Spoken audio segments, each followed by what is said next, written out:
And if they, perfect. Thank you for getting that recording started. So there's behavioral health, there's career advancement, there's faith-based working groups, there's illegal reentry, there's healthcare, there's policy. So please take a look at those different working groups after the main meeting. There's lots of opportunities. If there's questions, concerns, there's lots of places for you to make sure that you have are connected to those individuals that are in the community really doing the work. So from there, I would like to start off the meeting just by having anyone new, just do a quick shout out who they are, where they're coming from, what their role is. So if anyone wants to unmute and just share if this is our first time them coming to a meeting or it's been a long time since they've been here. I can go. Hi, I'm Yvette Mejia. I'm a veteran peer support specialist. I'm happy to be here. I'm sorry, SD4. I'm happy to be here. My first meeting. Welcome. Thank you so much, Eva. And if you want to put your contact information, anybody wants to put their contact information in the chat, feel free to do that. And we can continue going. Thank you. William, go ahead. I think you're muted.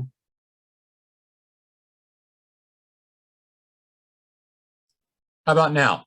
Now I can hear you. Excellent. Retired military, volunteering, recently volunteered with VPAN and also with the ETSSP program. I'm just trying to figure out what's going on out there. And I came across your site in this meeting and I said, hey, that's a good way to get more involved and learn more about the resources available to our veterans. So that's why I'm here today. Thank you. Awesome, William. Thank you for joining us. Go ahead. Hey, my name's Pat. This is my first meeting. I'm a Navy veteran, Iraq veteran. Now I'm in investment and wealth management advising. So I'm just trying to look for a way to give back to veterans, whether it's financial literacy or however I can. So I found you guys and thought that I would check it out. Awesome. Well, thank you for joining us today. And go ahead. I'm Ann Filipina, retired Army officer. I work for the Bob Woodruff Foundation, and I am the fund administrator for the Veterans in Vitro Initiative, where we provide grants to veterans with a service-connected fertility challenge to help them with defray the cost of in vitro fertilization. Awesome. Thank you for your information. And feel free, again, anyone who's introducing themselves to put your information in the chat as well. Sorry, I'm off camera, but my name's Hannah Mark. I'm the new director for social services for permanent supportive housing for TSA Housing, who's building up, we'll be building at minimum 1,200 new units on the West LAVA campus of supportive housing. Happy to be here and join the collaborative. And you said you're the new director of what? Sorry, I just want to make sure I heard that. Social services for all the permanent supportive housing sites for TSA Housing, major developer permanent supportive housing. So awesome. that's coming online. Thank you for jumping on today. And congratulations on joining the team. Thank you. I'll go ahead and introduce myself. My name is Leo Chirinos. This is my second time being here, but this is the first time I'm going to actually get to introduce myself as a VPAN program manager for SD1. So also a Marine veteran. So it's good to see everyone. Thank you. Thank you. Thanks for showing up and being here with us today and introducing yourself to the whole team. And I'm happy to introduce myself as well, if that's where we're going. I was joining a little bit late. Yeah. Anybody new to the team or sure. New on there? Absolutely. Sure. My name's Sean Van Diver and I wear a lot of hats. I'm on the VC OEB for the West LA campus for the VA. And I lead a nonprofit called Afghan EVAC, which we are working to help kind of honor the promise that we all made to Afghans as we went through the withdrawal. We have 200 organizations. You can go to afghanevac.org. I'll put it all in the chat. But really cool stuff that we're doing there. Lots of veterans involved. kind of a global thing. We have partnerships with the State Department, the DoD, White House, DHS, and others. We don't work for them. We hold them accountable, but we sit around the table rather than stand on the sidewalk and throw stones. And then in my day job, I work as Deloitte's client relationship executive in LA, San Diego, and Orange County. So really excited to be here. I'm a Navy veteran, served for 12 years, and really excited to get to know all of you incredible folks across the LA area. Thank you for joining us.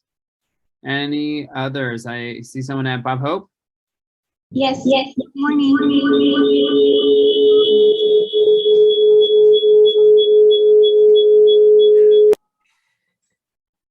Sorry about that. Good morning, everyone. My name is Brianna Segovia. I'm a new peer support specialist with LAVC, SD1. Hopefully I get to meet you on person one day. Team's gonna have a great turnout here at Bob Hope, but looking forward to today. Thank you. Thank you. Thanks for joining us at Bob Hope. Anybody else? I know we have a couple more. Yeah, if I can introduce myself. My camera's off, but my name's Christina Navaja. I'm the Director for Veteran Services at Whittier College. Not my first meeting, but my first one since the start of the pandemic. So I'm glad to be back, and I'm looking forward to connecting with everyone and helping with the education working group wherever I can. Awesome. Thank you. Welcome back. Hello. Hello. Good morning. My name is Francisco Juarez. I haven't been on this call for a while, but I'm with the NHDVS Coalition that challenges the Land Use Authority at the West LA National Home for Disabled Veterans. We've become pretty much the conscious of practical and purposeful land use at the National Home. And we have some very interesting developments that we can report to you in this call. Awesome. Thank you so much. And we're just going to give just if there's any more real quick, and then we'll jump into the mission to get this meeting moving. Yeah, can I go ahead? Yeah. Hi, my name is Berenice Medina, and I'm new here with the VPAN SD4, and I will be providing my name, phone number, and email on the chat. Welcome. Welcome to the team. Thank you. I'll go next. My name is Martha Varela. I'm the Executive Director with the Paralyzed Veterans of America, California chapter in Long Beach. I'm an Army veteran. I've been a part of the collaborative, although this is my second meeting back since kind of the post-pandemic. I was gone for a while and then did some other stuff, but now I'm back working in the Veteran Circle. So I'm very excited to be leading the charge with Paralyzed Veterans of America, and just really looking forward to meeting as many people as I can so that we can kind of collaborate and work together. Absolutely. One or two more, and then we'll jump in. Anybody else? Good morning. My name is Tawana Williams. I'm the Program Coordinator for Volunteers of America, Pomona. And I did see the email. I'm just looking for some information because we get a lot of calls, and sometimes we get some veterans that come. And so I just want to be in the know of, what resources that we can provide for them. So thank you so much for this format. No problem. Well, welcome from Pomona. Thank you. Hello, my name is Jay. This is my first time here. I'm a lead trainer for mental health first aid for iNative Floater Services, and I'm glad to be here and looking to gain a lot of information from everyone. Thank you. Awesome. Hi, good morning. My name is Rebecca Brennan, and I am the Veteran Service Center Manager at the LA Regional Office. This is actually my second meeting. I joined last month, and I'm just happy to be here. If anybody has any questions about the LA Regional Office, please feel free to contact me. Thank you. Thank you. All right. And if anybody else who hasn't gotten a chance, make sure you put your information in the chats. I do want to make sure that we continue with the agenda. Just so as everyone is jumping in and starting, right, the group, this A&E meeting is really for a collaborative group, whether it's veterans, families, peers, service coordinators, as you heard from everyone on the meeting today. to access these different systems and engage with each other, whether it's communication, whether it's collaboration. We heard that a lot this morning, service delivery, and that's all rolled into this VPAN meeting this morning. So we want to make sure everyone can jump in on that Unitas platform. So that contains all the accountability components as well, to make sure that we can access the data. We can make sure that we can not have many gaps, so that if we do see any gaps, we can address them. So please make sure that if there's anything that we're missing, or if anybody that we didn't get to talk to or didn't get to share, they can put their information in the chat. Okay, so we'll have some standing reports. We'll start there. Federal government updates, Janet.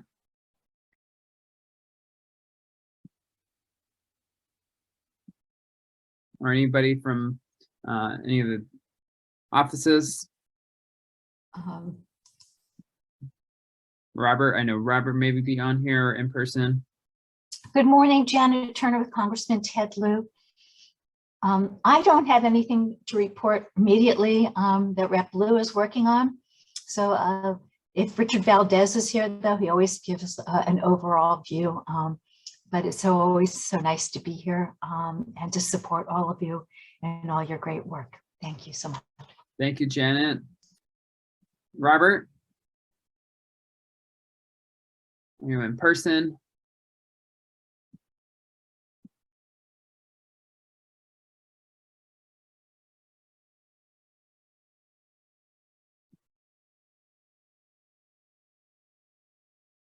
All right, then we will move forward. VSO legislative update, Richard Valdez.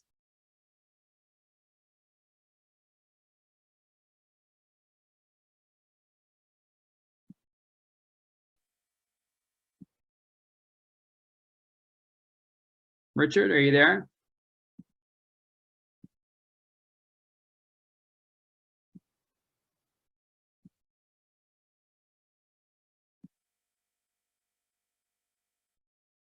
All right, we will keep moving forward. Christina Garcia, are you there for VPAN updates? So Neil, Christina's actually taking a personal day today. No problem. We will make sure we keep on moving. Let's get to the rally points then. Let's start with SD1. If you want to do your quick report out. Sure, not a problem. Good morning, everyone. Just our service types that we've been dealing with that stood out this month we're still dealing heavily with individual and family support. That's actually number 2, I'm sorry. Our income support was our main benefactor this month. And then our last one was benefits, navigations, and claims. So those seem to be the main focus of our team's referrals in our area. And as far as any barriers we're having, we're still having some issues with claims assistance, but we're trying to push through that and work with MBA and our other resources to kind of help navigate that. So. Awesome, thank you so much. Oh, and also, I'm sorry, and also we had at least 4, we participated in about 4 outreach events, job resource fairs, Juneteenth celebrations. So just trying to stay active. Definitely, thank you so much. Good morning. This is Christina with Volunteers of America's VPAN and Supervisory District 2. For outreach, we participated in 9 different outreach events, collaborating with different cities. Top 3 services that we've been providing is individual and family support. Second is benefits, navigation, and third is housing and shelter. And currently, our biggest barrier is just locating housing for a military family. But outside of that, yeah, doing good. Okay. Thank you so much for sharing out for us. And Goodwill, SoCal through SD3. Hey, good morning, folks. This is Colin here, the service coordinator. We also attended 9 outreach events. Our top 3 service needs for the month of June were individual and family support, followed by income support, and benefits navigation at third. And a small challenge that we have is assisting veterans who are looking for assistance with small claims. A few veterans came to us looking for, someone who could guide them through the small claims process, but I wasn't able to locate any. Maybe I just didn't look hard enough, but that's a small challenge that we are experiencing. And we are also having a small issue with claims assistance, and we're also trying to push them. That's all I have. And also to add, we're hiring 2 battle buddies. We're short 2 battle buddies. Thank you for sharing that, Terrence. And Colin, I appreciate it. And again, if anybody has any information, this is again why we do this meeting in terms of access and engagement. If anybody has information on someone who could support with small claims, definitely let us know. And that's why we do this. Okay, SD4. Good morning, everyone. I'm going to go ahead and turn it over to our squad leaders and they'll report out. Thank you. Good morning, everyone. This is Matt with SD4.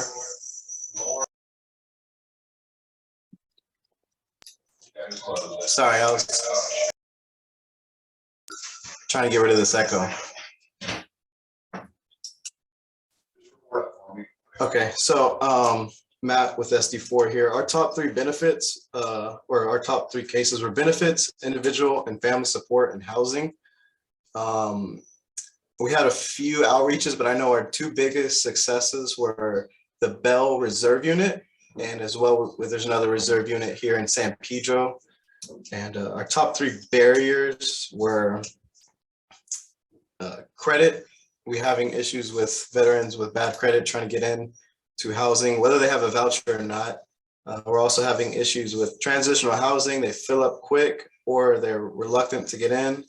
And then as well, some of our clients are having issues with like substance abuse and they're trying to get into housing, but that's kind of holding them back. So that's it for us. Awesome. And then I don't know if I missed it in terms of outreach events. Yeah, I got to figure out the solid number. I'm not too sure, but our biggest ones were the Bell Reserve Unit and the San Pedro Reserve Unit as well. Awesome. Thank you. SD5. Good morning, everyone. My name is Jimmy Guevara. I am the program manager for Supervisor District 5, JVS.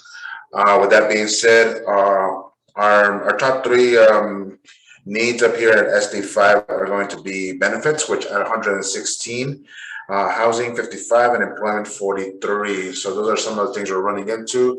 The barriers that we were running into originally were employment, but now that we have another staff member up here for AGCC, have been very helpful to be able to maneuver a lot of our veterans to that programming. The other thing for outreach, we had about 15 events that we did for all of District 5. With that being said, we the other thing we're running, some of the barriers we're running into is still, trying to, because we now have the VMet team up here and the Met team, they've been very helpful when it comes to engaging with veterans that have mental health needs or possibly suicidal or wanting to hurt other individuals. So they've been a key asset to SD5, and I want to say, I don't know if they're on this chat, but I always say, I'm very appreciative of all those team members as well. That they do an outstanding job. Other than that, that's all I have for our end right now. I know with housing, we're still navigating some of that. We're still working on that. And again, I'm looking forward to this new fiscal year. So definitely, we're going to get geared up soon enough. Awesome. Thank you so much. Really appreciate it. So that was all of our rally points. From there, I want to make sure anyone from our homelessness and housing can jump in, share anything that they have. Hi, everyone. This is Amanda Pertisotti. I'm a supervising attorney with public counsel. So I don't have much on homelessness or housing. We're still referring people who have questions on their housing, evictions, etc., or need representation through Stay Housed LA. It's just stayhousedla.org. But one thing that I think is important to update everyone on is now public counsel is on Unitas for discharge upgrades solely. So, if you have a client who may need a discharge upgrade, please feel free to refer through Unitas, and that way, it can be, we can do an intake, see if there's something that we can do to assist them. Again, no guarantees, but the other important thing that's in conjunction with discharge upgrades is that, it's been several years since Don't Ask, Don't Tell has been repealed. And so unfortunately, not many changes have been made, especially for LGBTQA plus veterans who may have experienced discrimination, stigma, mental health issues while in service and in regards to, their identity. So public counsel worked with some other organizations to provide guidance to hopefully the Undersecretary of Military Affairs and the DoD to adapt guidance on how this can, be considered with each discharge upgrade application for individuals who, may qualify or identify in a certain manner. So if you're interested, I can email it out, but hopefully, the DoD and Congress takes this seriously and that they will make some needed changes for our veterans. Thank you. Awesome. Thank you. And I did see Robert Alvarez, you jumped on. Or there's someone also at Bob Hope. Yeah, hi, Steve Brenningham here, one of the co-chairs of homelessness and housing. Today in the homelessness and housing working group, we'll be planning to spend money. Melanie Martins will lead a discussion on the upcoming NOFA and collaboration between the VA and SSVF agencies. And Maggie Willis is joining us from the city of Santa Monica to talk about a $2.2 million grant to prevent veteran homelessness. And she's hoping to get a lot of input from us on how to best structure that program. Thanks. Awesome. Thank you so much, Steve.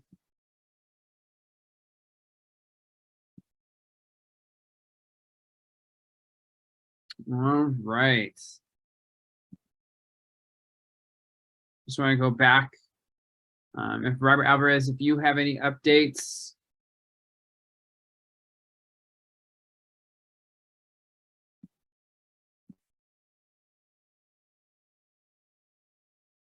One once. Yeah, nothing for me. All right. Awesome. Thank you. So from there, I'll jump into the Unitas updates. Give me 30 seconds.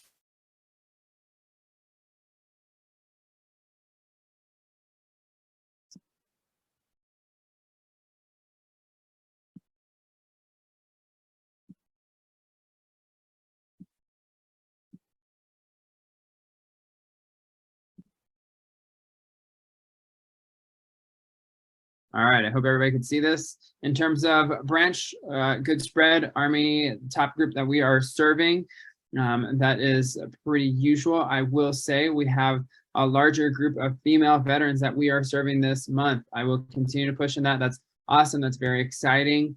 And so that's just something that I want everyone to see. I will say in terms of age for clients, I think that is something that is continuing to change month to month. So something to be aware of is we are really looking at this younger population this month at 26 to 35 and then at 36 to 45. And then we go to the older vets in terms of 56 to 65 and 66 to 75.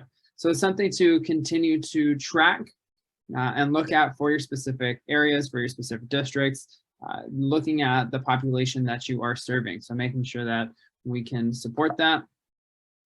Next slide, growth. 379 new clients. That's up from last month. 519 referrals, 35 orgs.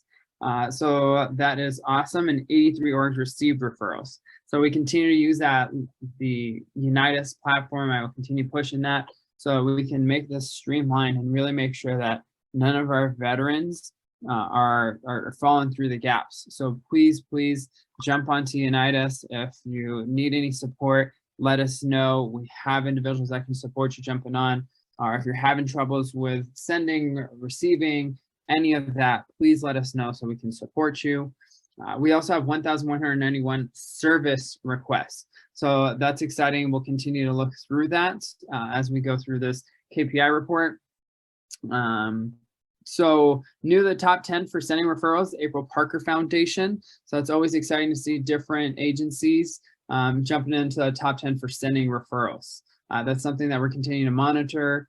So if anybody's on from April Parker Foundation, awesome job.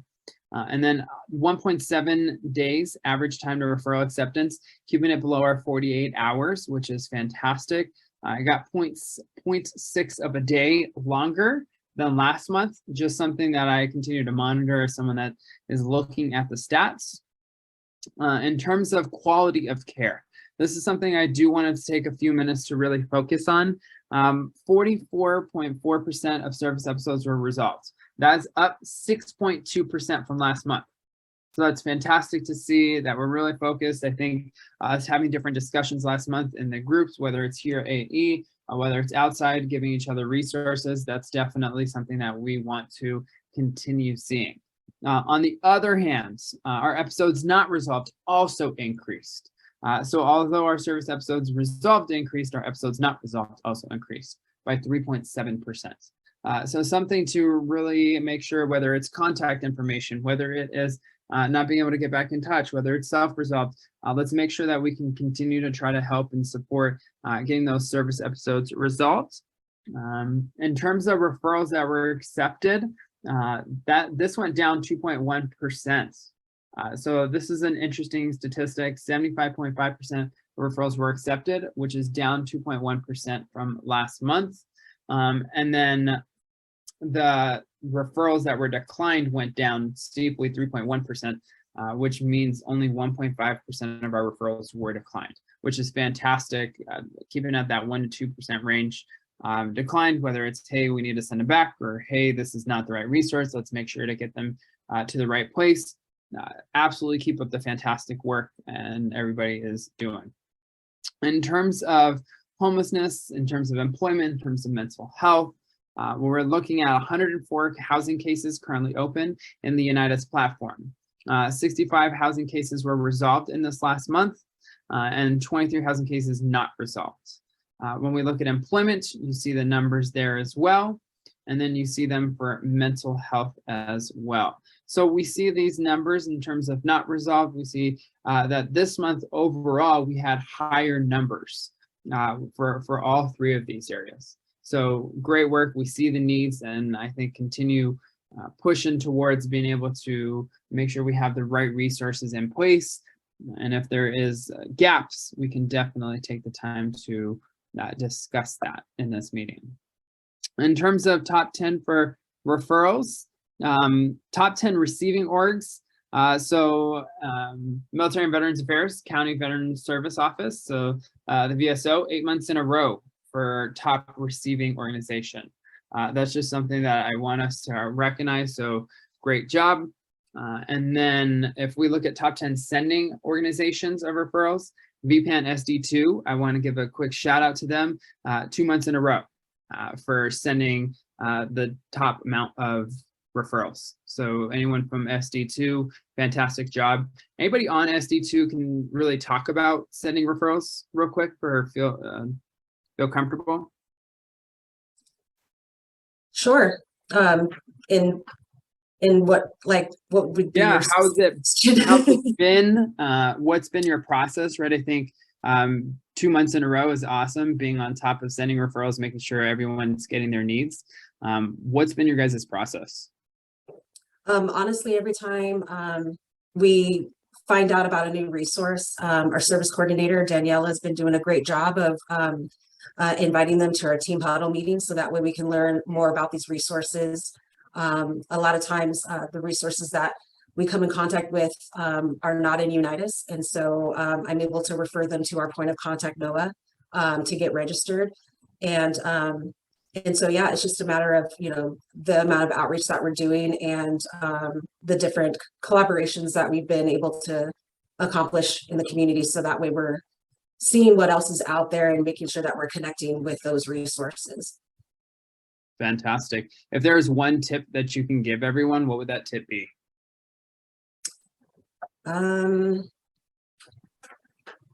I honestly, I don't know, because I feel like we're all doing the same thing. It's just a matter of, you know, depending on location and what's available to you. So I honestly feel like everyone's on track.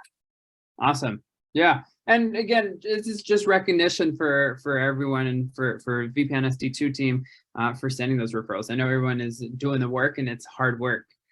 So just special recognition for that opportunity. Going into top 5 needs, again, this is top 5 needs of all last year in terms of all the services that we were providing. And then still to this day, right? As of June 2022, benefits navigation is still #1. Individual and family has crawled up 4 spots to be the #2 spot. Housing and shelter dropped just 1 to 3. Income support has stayed the same and employment has dropped 2. I know that individuals have been saying employment is still a challenge. It's still one of our top 5 needs. So it's not saying that it's not a challenge or not an area that needs to continue improving, but something that can continue to be supported, and if hopefully as the numbers or as we continue to address the challenge, that this can not be a top 5 need anymore. From there, in terms of our service requests by month, this is really looking at trends. So we see benefits navigation increased. We see individual and family support increase. We see right here housing and shelter increase. We look at income support, small increase. We look at employment decrease just by, again, very few. We see mental health right here in this dark blue, 42 to 59, and then this legal aspect going up, almost doubling. So just really want to make sure that we're aware of these trends of service use and requests by the month. So from there, I'm going to end this, open it up if there's any questions, and then we can have our 20 minutes for kind of our ending and wrap up the meeting. Any questions?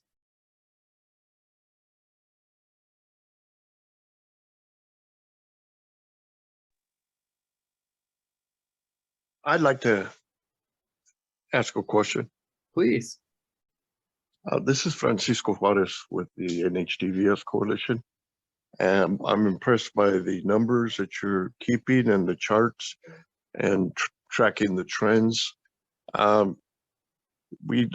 We're not as sophisticated as this out with our boots on the ground volunteers, but we feel that we could contribute to your reports, not with numbers and charts, but with actual events and things that are happening out in at the national home and the beachfront property that's attached to the national home.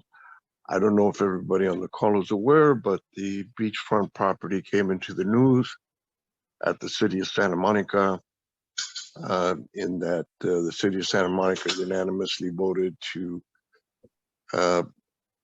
fund $10,000 to have a title search to validate the deed that our coalition discovered was created on the same day as the deed for the national home. That's a testament to the vision of the benefactors to establish a permanent and specific land use. Given that, we are trying to highlight and get the word out about the misuse of the land right now at West LA. And I can go into that in our close-up. Thank you. Yeah, no, thank you for sharing. And Francisco, definitely in terms of stories on the ground and boots on the ground, that definitely helps of getting that information and hearing about that. So thank you for sharing and putting that out there. Thank you. Paul, I see you have your hand raised. Is there a question that you wanted to ask? Yeah, on the Unitas platform, is there a breakdown of which age groups are using the Unitas platform? Is it by generation or is it just Iraq and Afghanistan vets? No, we definitely have a good mix in terms of eras of veterans. I can pull that up if you give me just a second. Give me just a second, it's logging in.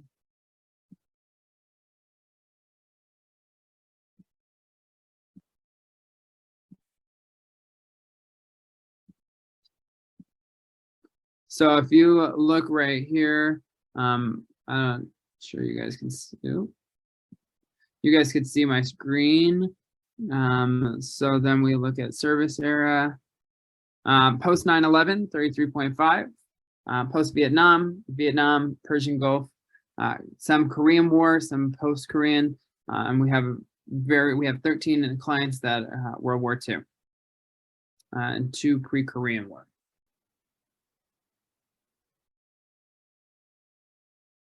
Does that help? Is that what you were looking for? That's perfect. Thank you.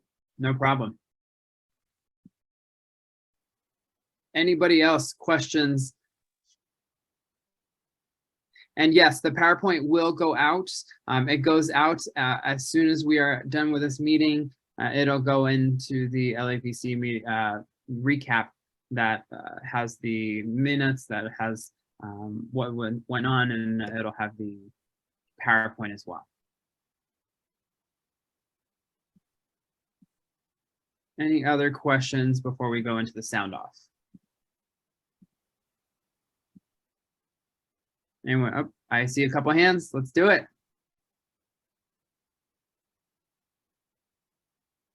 Whoever wants to jump in. Virginia, if you want to jump in. Hey, thank you. Not too much. I just want to say once again, thank you, LAVC, for putting on such a wonderful, wonderful collaborative, probably one of the best across the state. I'm gonna go ahead and throw it out. One of the best across the nation that I've attended, that I attend, and I attend several. I attend some nationwide collaboratives, and none of them is ever as well attended as this one. And I just love it. I appreciate it. I've made some wonderful connections and reconnections today that I am so excited for. Folks, for those of you who are meeting me or reconnecting with me for the first time, or in many years, good to see you all again. Reach out to me if you need me. Thank you again, LAVC. Just want to say I will be in town this Friday, and I'm coming directly to LAVC just to see you all. I don't see Rocio on today, but she's setting some things up for me, and we're going to come see. We're coming to Patriot Hall. I'm saying we because I'm bringing my big, huge team with me, all 2 of my employees. So my huge team, we're all coming in. We're going to be there all day Friday and most of the morning on Saturday. So hey, Maurice, so if you're all there, whoever can be there, we'll be glad to see you. And if there's anything that you need, you all reach out. Let someone know, send your questions, send your concerns, send your pamphlets, your business cards, whatever you need. You get it over to Patriot Hall. I will be at Patriot Hall for a few hours. Whatever it is that you need, you get it to Patriot Hall. Someone will get it to me, and we'll bring it back to CalVet. And if there's anything that I can do while I'm there for the most of the day that I am there, we'll take care of it while I'm there. So thank you all. I appreciate it. So I will be there Friday. And like I said, I'll be there most of the morning on Saturday. So thanks a lot. I appreciate it. I just wanted to make that brief announcement. Thank you. No problem. Thank you, Virginia. We look forward to having you down in LA and having you meet up with some of the individuals on the team. Dennis, if you want to jump in. Oh, yeah. Thank you. Thank you. And good morning, folks. Couple things on the employment front. For those of you that don't know, Director HR here at LA Metro, Dennis Tucker, U.S. Army veteran, and I certainly have worked alongside a few of you folks in the past few years. Wanted to give you two key updates. One being, first and foremost, I understand that there's a transportation need within LA County. I have met with some of the VPAN folks. I met with Daniela Guzman and her team, the program manager, Christina, who you just heard from. Wanted to share with you really quick. So I'll share my screen. I wanted to share with you really quick, just a couple things that can help you with your transportation needs. We have, let me see, can you folks see that screen really quick? We see the PowerPoint, but it's down below, and we see your calendar. Okay, hold on real quick. What about now? Can you now see that? Now we see it front and center. Does it say tap? It just says confirm job offers. Okay, no. So maybe I should send this to you folks, but I wanted to share with you, we have a discounted tap card to you folks that have service connected veterans. The discounted tap card is an 80% discount to your service connected veterans. Ideally for the month, the tap card costs about $100. If you have veterans that are service connected, all they have to do is fill out the application, the online application or the hard copy application, and basically show a copy of that e-benefit certification letter and a copy of their VA ID card, turn it in, and they can get a tap card to ride the Metro buses and trains for the month for $20, right? So that can help. I've shared that with the folks from the VPAN office in the city of Compton, Daniela and Christina. Hopefully that information can be distributed throughout the VPAN folks, but I'm your point of contact. I can connect you and get you that information that you need. The second update I wanted to share with you folks is we talk about employment, and I heard that employment is one of the top 5 and has been for some time. Metro has conducted in the last 5 months, right? And hopefully you can see this. This is important information here for the team. I wanted to really show you, we've conducted 5 bus operator hiring events. And I wanted to show you those hiring events and what it means to LA County and the folks that are on this call here. Can you see that? You are not sharing anything currently. What about now? If you press share screen again, I think it is share. Stop share. Yep. You can see that? Yep. Now we have metrics overview. Okay, good. All right. So these are the last 5 hiring events we've done in and around LA County. We did one in December here at Metro. In February, we went to Trey Tech. In April, we did one back here at Union Station at Gateway. And then in May, we went to East Los Angeles City College, Community College. And then last month, again, we did one here at Metro. When an individual comes to a bus operator hiring event, he or she hits 5 stations. They come to the registration table, they get interviewed, they go to the hands-on BOCAT assessment test, they get fingerprinted, they do full physicals, and they walk away with a tentative job offer, folks. So this is an opportunity where we are really condensing what takes about 4 to 6 weeks with the HR team and the various tasks that an individual has to do. We're condensing the 4 to 6 hours in a day. Right. And so the bus operator hiring event, those are breakdown of the numbers, and just kind of wanted to show you some metrics, right? You talk about tentative job offers. What does that mean versus confirmed job offers? Obviously, the DOJ background check is an integral piece of that. So those tentative job offers, the numbers in green that you see there are confirmed. Those are the folks that come back with backgrounds are clean and they can move forward. So what do we do with the other folks? Well, we have a fair chance program as well. I get to spearhead that program. So those folks fall into the Fair Chance program here at Metro, where we give them a second look and their records are reviewed. I'm part of that review board with County Council and a few other folks here in senior leadership with Metro, and we review each candidate on an individual basis. So we literally give them a second shot on getting an employment opportunity. So allow me to help you, me being Metro, with your employment opportunity. I know what it's like to be a service member looking for a meaningful career, and I certainly can help you with that, folks. I'll drop my information in the chat. Please feel free to reach out. Thanks for the opportunity, folks, and happy to answer any questions you may have. Thank you, Dennis. And Christina put your email in the chat. So thank you, Christina, for putting that together in there. Dennis, something in the chat they were just mentioning is if there could be anything in the San Clarita area or the Antelope Valley. So really quick, we have, and I'll make sure I send this out to Amy so she can distribute out to the team. If you can, Amy, if you're listening, I'll send you the July flyer that'll be in El Monte. And for you folks, I have one scheduled in August in LA Valley College and in September in Rio Hondo College. Okay, I'm working with DPSS. There are a lot of folks that's looking for employment opportunities. I'm also going to share the link to Metro's career page. I understand not everyone wants to be a bus operator, folks, but there are several people, as you can see, we've hired over 300 in the last 5 hiring events that want to make sure they get into meaningful employment. So certainly we'll share those links with you. Amy, if you can help me distribute, that'd be great.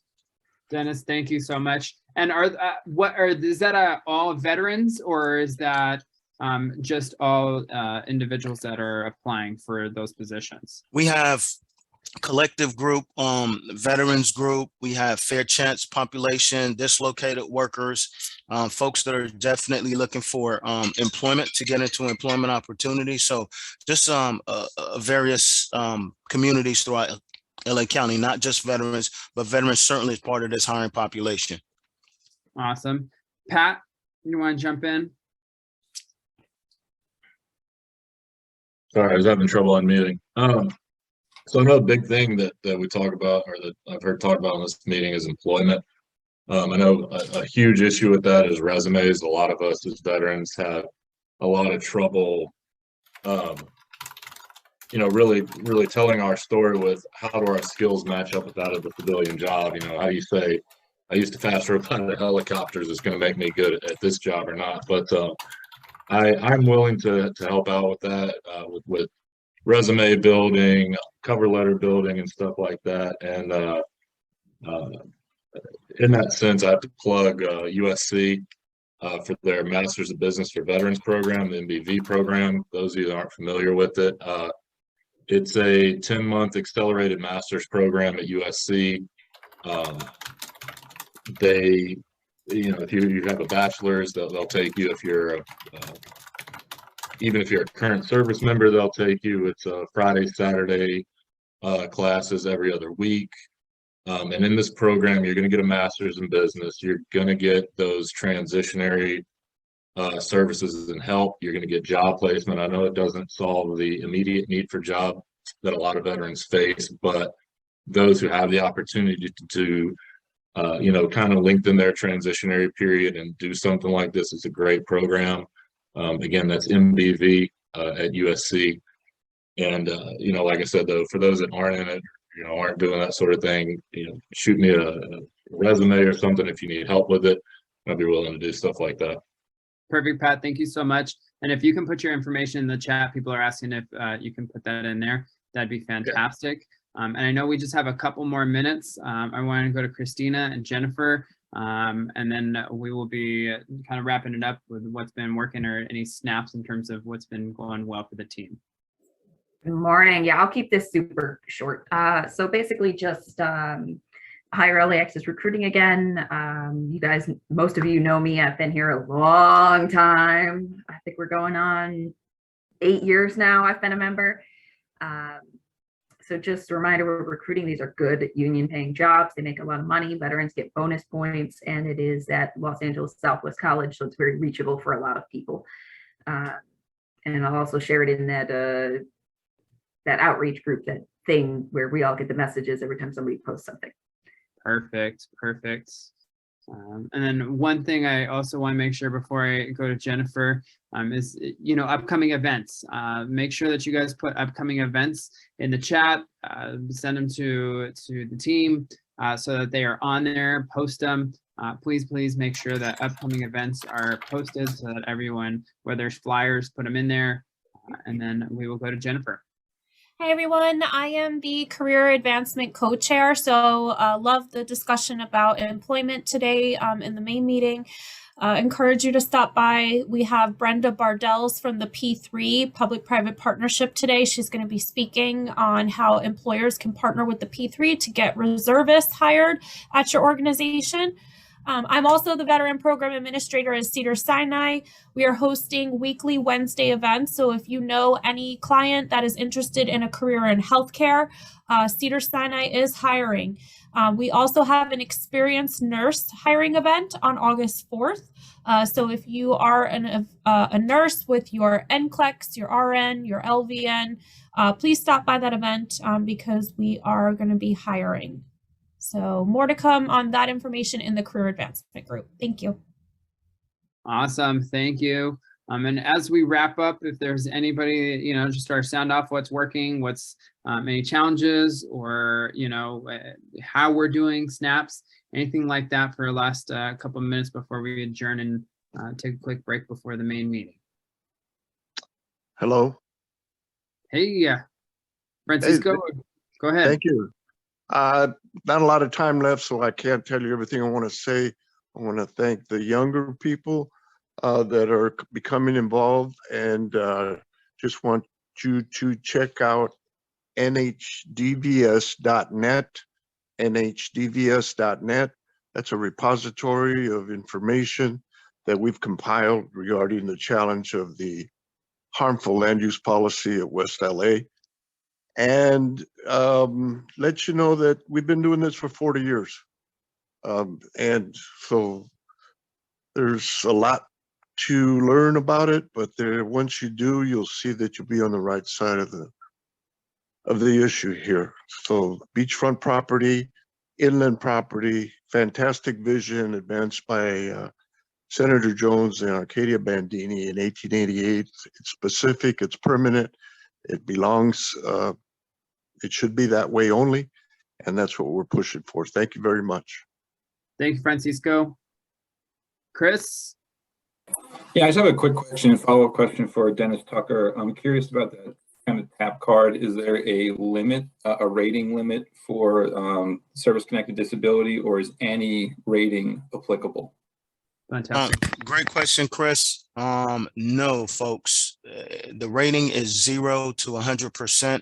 You know as well as I know, once the individual or the veteran is rated, that letter will go to the eBenefits website, and that letter justifies that they are rated with the VA. They need a copy of that letter, copy of the VA ID card, fill out the application, and that's all they need. They can scan out all that information in and email it to us, or they can print hard copies of that information and bring it in, and they will get a TAP card that can be loaded up at $20 for the month versus the actual cost at $100 for a month.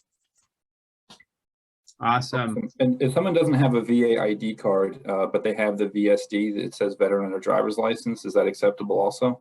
I would like for them to have the VA ID card as well. We are trying to get folks get service connected. That's my intent, right? Folks want a TAP card to ride the metro. My intent is we issued this discounted TAP card to those service connected veterans. And if they're not service connected, I think the bigger win, Chris, would be to get them service connected and signed up with the VA. But certainly I can work with you. I've talked to the TAP team, but one of the requirements is they have to have the VA ID card. Thank you. And you say reach out to you. Sorry, where do we reach out to you at, Dennis? Or who do we reach out to and send information to? Sorry, Chris, I got a question too. Okay, Steve, I think my email, Christina dropped it in the chat, but I'll drop it as well. And so you can have it, and feel free to just send me a line or two, and any requests, concerns, comments you may have, I can certainly lead you in the right direction, my friend. Okay, appreciate you. Thanks so much. Roger that. Perfect. Thank you. And with that, I do want to make sure I respect the time as we are going to go into our main meeting. Thank you, everyone, for your time, for your effort, for all your buy-in in terms of supporting each other. We really look at creating this as a big community, and everyone's work does pay off as we are able to support our veterans in the best way possible. So thank you. Let's all, if we want to take a quick minute break, get your coffee, get your water, and then we'll jump back into the main meeting. Okay, wonderful. Thank you, Anil. Like he was saying, just take a few minutes, about 5 minutes to get some coffee, take a bathroom break, and then we'll be back so we can discuss the SoCal Veterans Study and some exciting new updates to the LAVC. Thank you. Hey, Amy, how are you? I'm doing great, thank you.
All right. Welcome back, everyone. Thank you so much for staying with us. I hope everyone was able to get their coffee break in. And Luis, yes, there is going to be a transaction that goes into the follow-up email as well. It's set up as like meeting chat. That way, everyone's emails and everything, you don't have to struggle to put them all together. They'll be available for you. So without further ado, I would love to present our next speaker for our main meeting. I'd like to introduce you all to Dr. Sarah Kinzel from USC's Suzanne Dwork School of Social Work. She is the Deputy Director of the Military and Veterans Programs. Can everyone see my screen okay with the PowerPoint presentation? All right, perfect. I'm up. Can they see me? Yes. Yeah. I can see you. It's okay. They probably don't see me. No, we can see you. All right, wonderful. Thank you all so much for giving me some of your time today.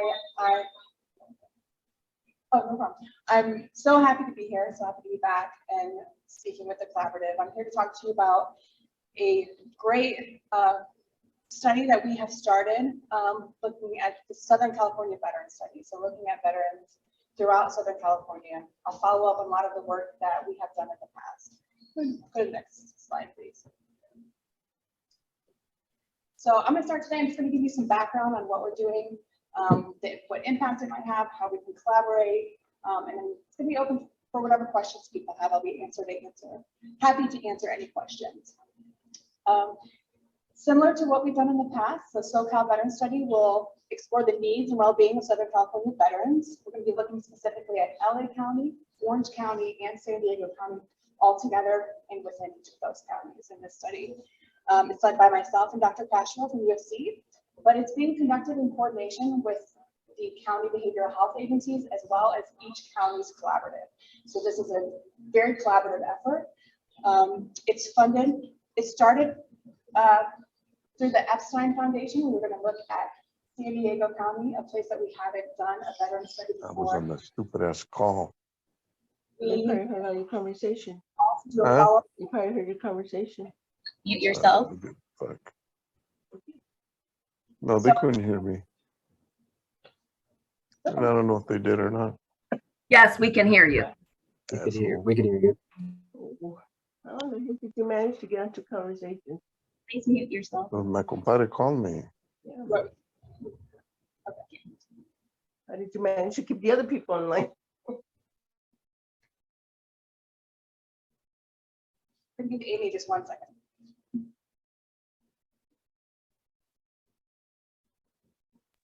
I muted everyone that I could if they were speaking. Thank you, Neil.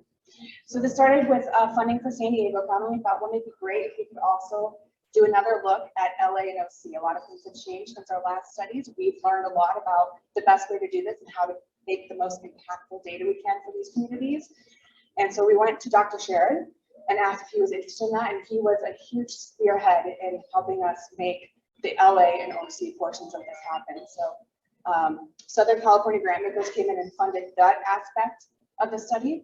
The duration of the study is about 18 months. It started this January with data collection just starting in June. Anyone who has previously served in the military is eligible to participate in the study. There's a $25 gift card for participation. You are not eligible if you are currently serving in any form, but anyone who previously served, regardless of branch, regardless of discharge status, regardless of whether you reserve, active duty, National Guard, are eligible for participation. Next slide, please.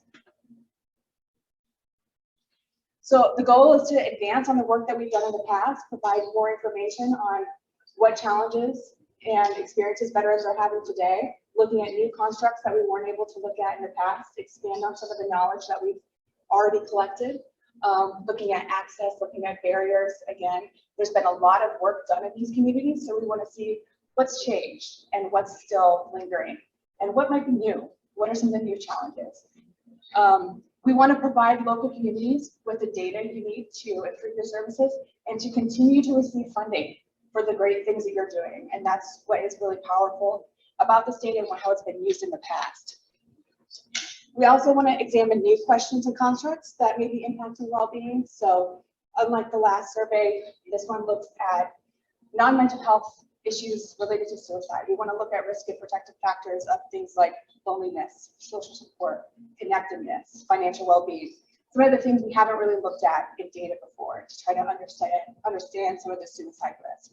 We want to be able to look at the newest generation of veterans, the people, the post 9/11 veterans. What has their experience been like in the last 10 years? What do we want to know about them? Are they different than those that came before them? Our older veterans, our aging post 9/11 veterans. So again, looking at all of these constructs, some of them the same and some of them new, and looking at how they're impacting veterans in our communities. We also want to be able to provide recommendations for prevention strategies and practice, and of course, impact policy recommendations again at the district, county, state, and national levels. Next slide.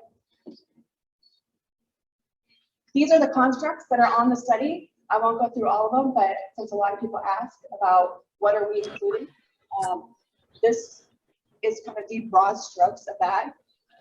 Some things, for example, moral injury, something we think is very important to potentially suicide risk. We're looking to understand that more in this survey. Suicide, along with some of the other constructs I mentioned, we're looking at things such as whether you know someone who's died by suicide, whether that impacts your risk. We're really expanding our understanding of that construct. Loneliness is new, connectedness, social support.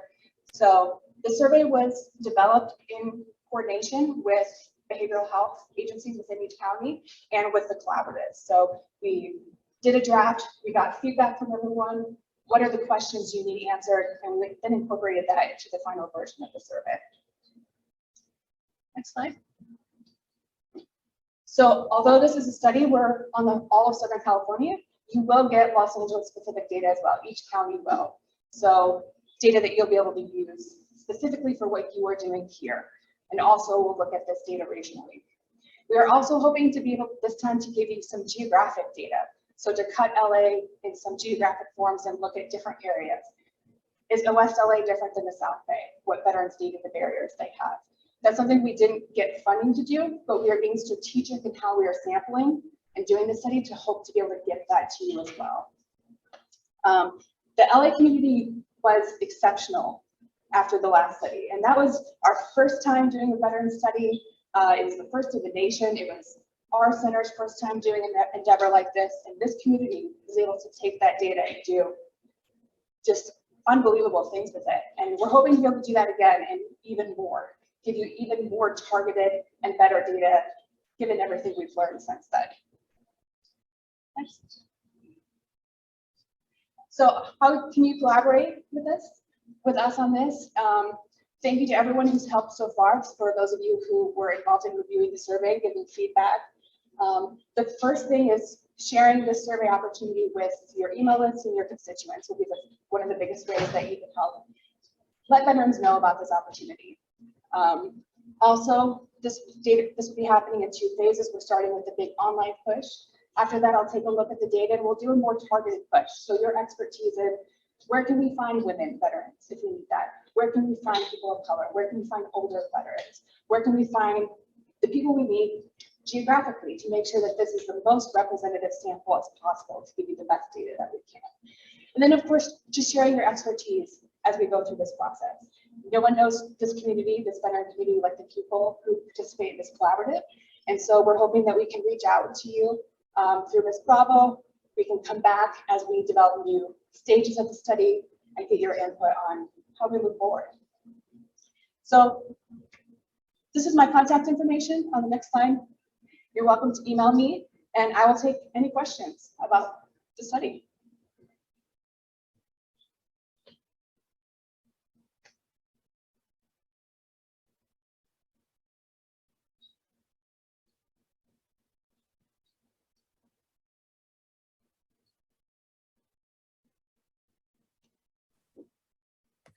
Chatting questions.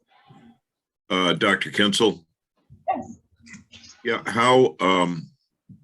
how can we get access to survey for distribution to some of our veteran community groups? So after today, I'm going to reach out to Amy. I'll send an email there'll be two options. There'll be an email that's from me that you can just pass along if that's easier, or there'll be an email script. Both will have the link to the survey, one that you can write to your constituents to invite them. So I will pass that to Amy this week, and then Amy, can you pass that out to everyone in the collaborative? Yes, I definitely can. So we will get that to you soon. Is there a way to submit a paper copy of the survey for like our older veterans who aren't really tech savvy? Yes. We are starting with an online push, but if you do have a group of veterans who right away who would like a paper copy, we can come and do an event, we can come and sit somewhere with paper copies, and we will in the second phase do a targeted paper copy initiative where we go and specifically do events such as that. But if you have one in mind now where that would be very advantageous to have an event, to have a paper copy survey for people, please reach out to me and we will schedule that. I have a question. Rhonda Smoot from Warrior Care Recovery Coordination Program in San Diego. You mentioned that you were also going to be doing, it's a Southern California study, is that correct? That's correct. So I didn't get your email address, it took it away so fast. Is there a way that I can contact you to contact the persons that be down in this area in San Diego County for the study? Absolutely, you can reach out to me and that would be wonderful. Any contacts with these counties are helpful. Thank you very much, I will do.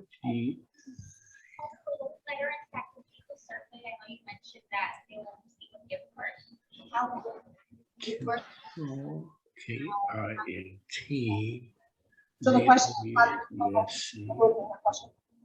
question is, how can people get their gift card if you're sending out the email? So they take the survey online, and then at the end of it, they add their email address, and then we take care of the incentive. So they will get an email from us following up, and they'll have a choice of 8 gift cards that they can choose from. They can split their $25 between gift cards, or they can just pick one, and then it's automatically sent to them to their email within a day or two. And for older population that doesn't do it through email, how would that?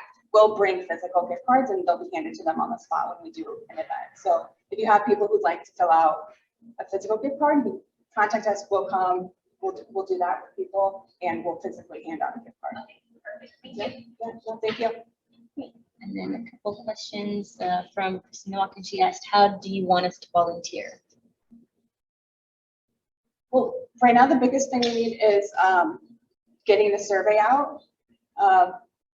Really, when it comes to other opportunities, we'll send those through you here at the collaborative, and there'll be a study contact information for how you can get involved. We're in the beginning phases, so we're doing an initial push online. Like I said, we're being strategic because we want to get the most representative sample as possible. So unlike in the last survey where we pushed it out everywhere, because we didn't know what it was going to look like. We didn't know how many people were going to participate. This time we're being very methodological so that we can really get the data in a specific way, making sure it's as representative as possible. So we won't be pushing it out everywhere at once like we had in the past. And then another question from Tony Hicks. He asked, how long will the study take? The study itself lasts 18 months. We'll do data collection for about 6 months. You're talking about the survey. The survey takes about 15 to 40 minutes to take, depending on how fast or slow you read or how fast you click through it. It also depends on your answers to the questions, because there's follow-up questions depending on, whether you use alcohol, then there's follow-up questions. If you use cannabis, there's follow-up questions to that. And if you don't, then it skips. So it varies on the time it takes to take the survey.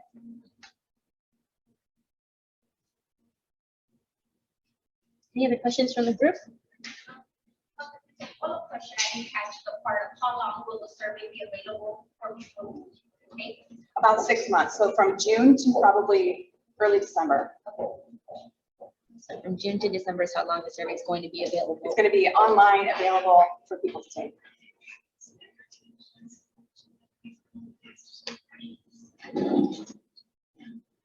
Any other questions?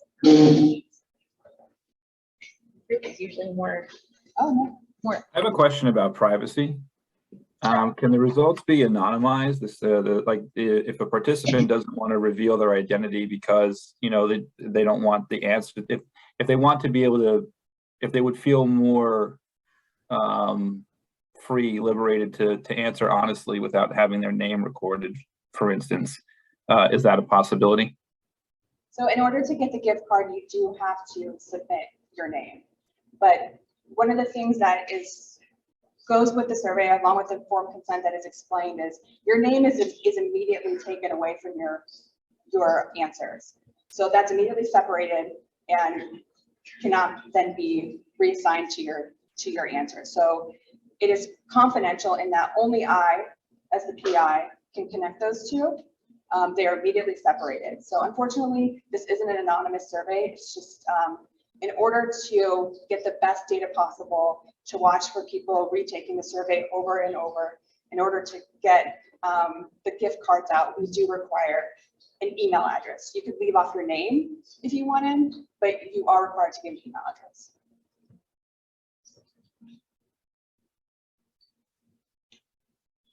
Okay, so technically they don't have to put their name, but they do have some type of way to identify them. Yeah, and because of that, that means it's confidential. It's not just because any information, personal information like that we gather means it's confidential, not anonymous. So as long as you give an email address, you can get your gift card and participate. If we do have people who complete it and just don't fill out that part and don't receive a gift card, that's fine. But obviously we want everyone who wants their gift card to be able to receive it.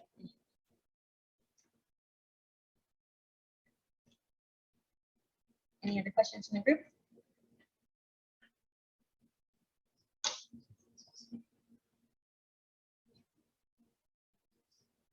Going once, going twice. All right, well, thank you. Wonderful. Thank you so much. Thank you for the time. We look forward to working on this with all of you. Thank you. Thank you. Thank you. Yeah. All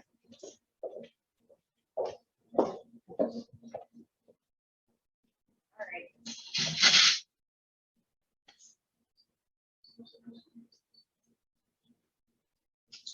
All right, so a couple of updates.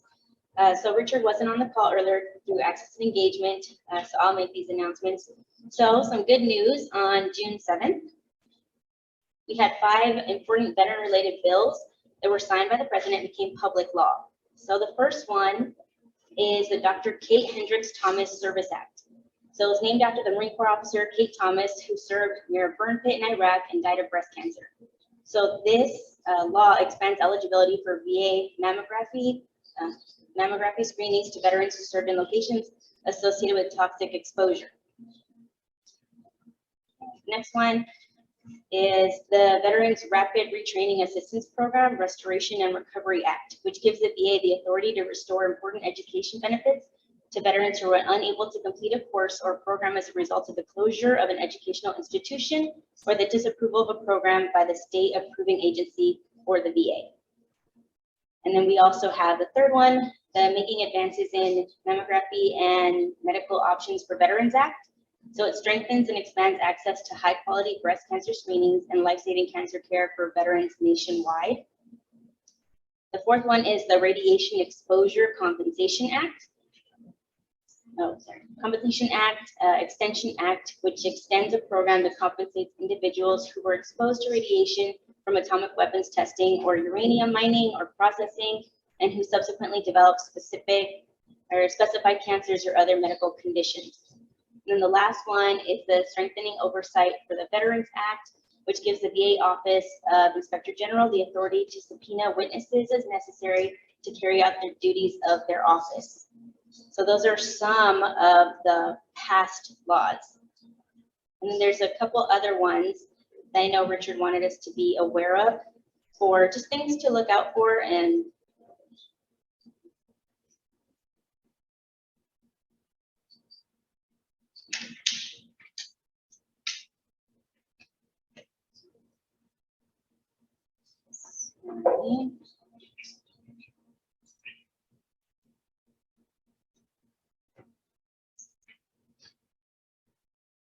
here we go. Okay, so in addition, on May 18th, the U.S. House of Representatives passed several other DAV-supported bills, which are now being considered. So these include the Lactation Spaces for Veteran Moms Act, the MST Claims Coordination Act, the Dignity for MST Survivors Act, a bill to direct the Secretary of Veteran Affairs to seek to enter into an agreement with the National Academics of Sciences, Engineering, and Medicine for a review of examinations to individuals who submit claims for compensation for mental and physical conditions linked to military sexual trauma, the VA Peer Support Enhancement for MST Survivors Act, and the Department of Veteran Affairs Office of Inspector General Training Act. So those are just some of the things to be looking out for. I know Richard does an excellent job of keeping us informed of some of these bills, things that we should either take a side on or just to be more informed about what position we'd want to take. So there's some of the information, and I will make sure to include that as well, and then in our intel brief. And then last that I wanted to discuss is, and I'm not sure if Ann is still on the call from the Bob Woodruff Foundation, but the LAVC received a $10,000 grant from the Bob Woodruff Foundation, in which we have implemented an emergency financial fund. So LAVC is now on Unite Us. We've been on there before, but only as sending referrals. As of right now, we can receive referrals for that emergency funding. So anyone who's on the platform that has a veteran or family member that needs help with food insecurity, we can provide $300 worth of food or a grocery food gift card, or about $1,200 for home needs. So if they need a bed, if they need a microwave, just something that's going to help make their daily living better, then we have that available to us. The funding is very short. I think we have until the end of July to use up these fundings. So if you have anyone and you are on the platform, please feel free to send the LAVC a referral for those items now. And yeah, does anyone have any questions or anything they'd like to announce to the group, since we did finish up a little early? I was expecting a larger Q&A section, but if there's any announcements that we didn't get to get through for the access and engagement, right now the floor is open.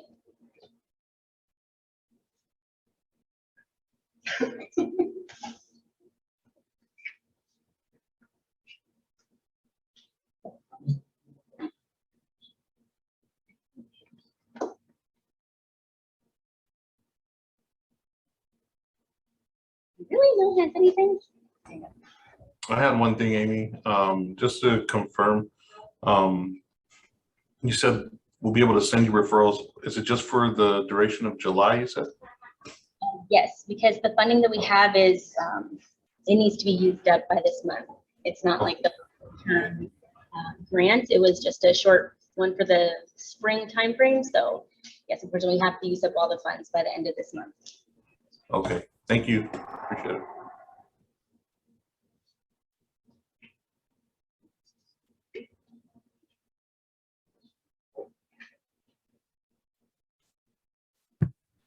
Hello, Amy. I'm sure everybody heard me earlier, but gotta announce it again. I'm recruiting, great wages, great benefits, become a construction worker, and we provide the training and the connections. So send your people our way. Thank you.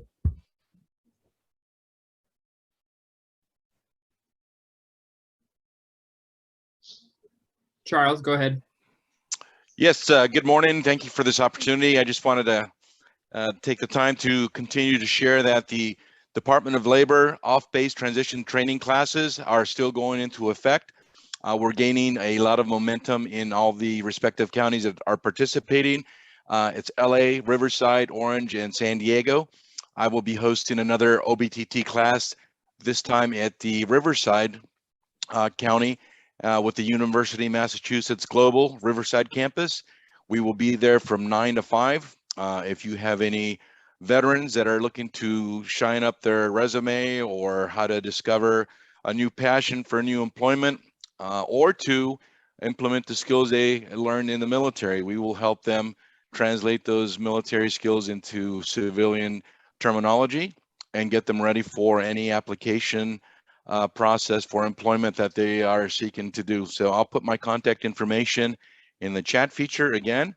I am locally located here in Baldwin Park. I'm working from home, but I cover 4,400 square miles in LA County and another 7,700 square miles in Riverside County. So if you want to share that with your veteran community, please do not hesitate. We have classes every Thursday, and I'll put my contact information in the chat feature. Otherwise, thank you much for this opportunity to champion OBTT and contribute to our veteran communities.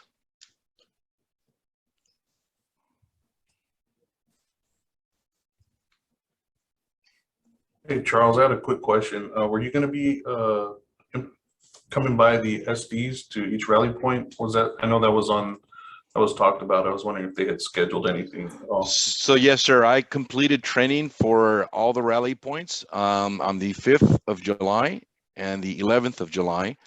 I'm not sure if you were on that meeting or not, but if you are interested in having a personal orientation, how to register students and discuss OBTT, I'm going to put all my contact information in the chat feature. Let me know, and then we'll take it from there, because I know Mr. Wilson is wanting to get all the folks that are participating in the ETS program trained to register students. And it is my impression that I trained as many as possible folks that showed up. So, but yeah, we can do that personally, and just let me know when you have time. I'll be more than happy to coordinate that, as long as it's not on a Thursday. Hey, Chuck. Yes, Mr. Wilson.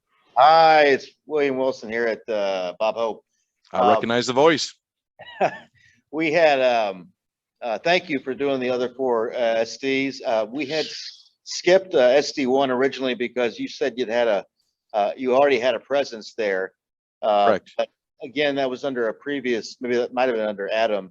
Leo, if you'd like to have Chuck do a similar 30-minute brief with your team like he did with the other SDs, we can easily set that up, and we can do so offline if that's something you're interested in. Copy that. Yeah, definitely. Thank you. All right. Thanks, Leo. Thanks, Chuck. Yes, sir. Thank you.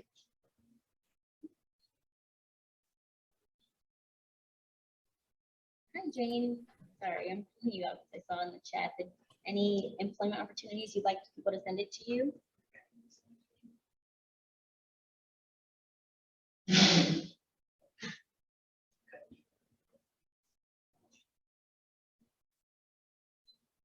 Brock, you have your hand up? Yes, it was in the very beginning of the meeting. There was a participant here who's here at the meeting today with a foundation for IVF, in vitro, and fertilization. If you're there, I'd love to make contact with you if possible. I just forget, I forgot what your name. Hey, Brock, I sent you I sent you a direct message with my phone number and my email. Fantastic. Thank you. Thank you so much. You're very welcome.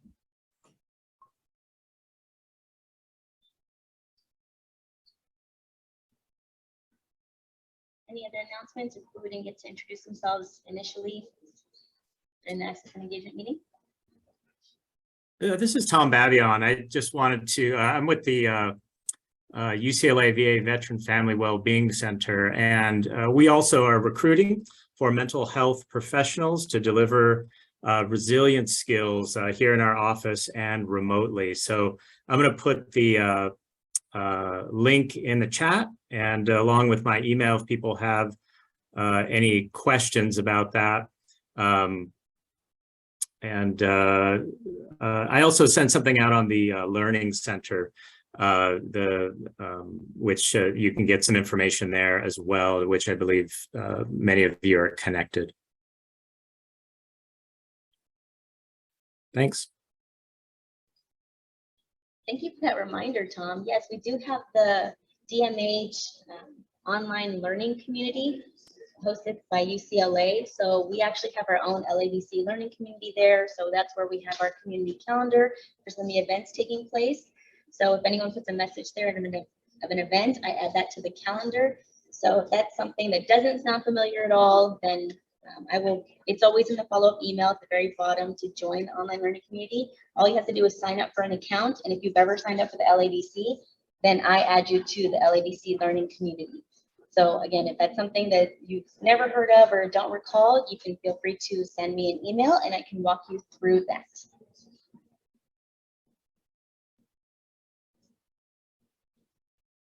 Okay, and if no one has any other questions, no other announcements for the good of the group, then the breakout rooms are now open. If you'd like to join those, again, if you go to the bottom of your screen, you should see an option for breakout rooms. If you don't see the direct option, then there should be the 3 little dots that say more. If you select that, then it should have the breakout rooms available to you. And I mean, Jimmy has his hand raised real quick. Oh, Jimmy, go ahead. Yeah, thanks, Amy. No, no, I appreciate it. So with that, I just want to go off of what Tom was saying about the position of it as a resiliency trainer. I just want to say if you know any veteran or anybody in the mental health field that actually I think it's a great place to work. I'm a resiliency trainer there. I was there full time. Now I'm part time there. I think it's a great place to work across the board. Also you get to help out a lot of you get a lot of experience working with veterans, their families, working with with different ways of different type of resources. And then UCLA has a great support system across the board. So if you know anybody, I would say definitely please reach out to Tom Bavivian, because he'll be a great, like I said, great source to be able to get somebody in that position. And then if you know anybody passionate that just wants to do mental health and help out on a more micro level, this is a great place to do it. This is a great place to start. So definitely just want to throw that out there, because I personally, I've gone out there and I've actually I feel like a great, just getting to see a veteran grow and their family grow together. I think is one of the best experiences I've ever experienced. And that's also come. So now that I'm also doing the programming side, it's even great to do both sides. So thank you all. Yeah, I have a question. Jimmy? Yeah, go ahead. I'm right here. Yeah, I'm a veteran, also retired, and I'm trying to find clinical hours for my internship for my PsyD. Is this a place where a psychologist can get intern hours also? I want to say I'm going to direct that to Mr. Tom Bavarian to be able to answer that question better, since he is the director. Yeah, I can answer that. Thanks so much for the inquiry, Charles. We have taken interns in the past, but right now we don't have a spot, like an internship spot open.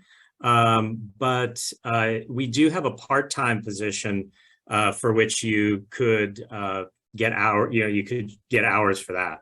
I'll take that for sure. Yeah, I mean that would be a different sort of thing. So the link is in the chat there. So feel free to go ahead and apply for that. This is not a per se like we don't deliver therapy, so it's not necessarily a clinical position, but people do get hours here teaching resiliency-based skills. Yeah, I do that though. I do that also. Fantastic. Yeah. Yeah. Well, we look forward to seeing your app. Thank you.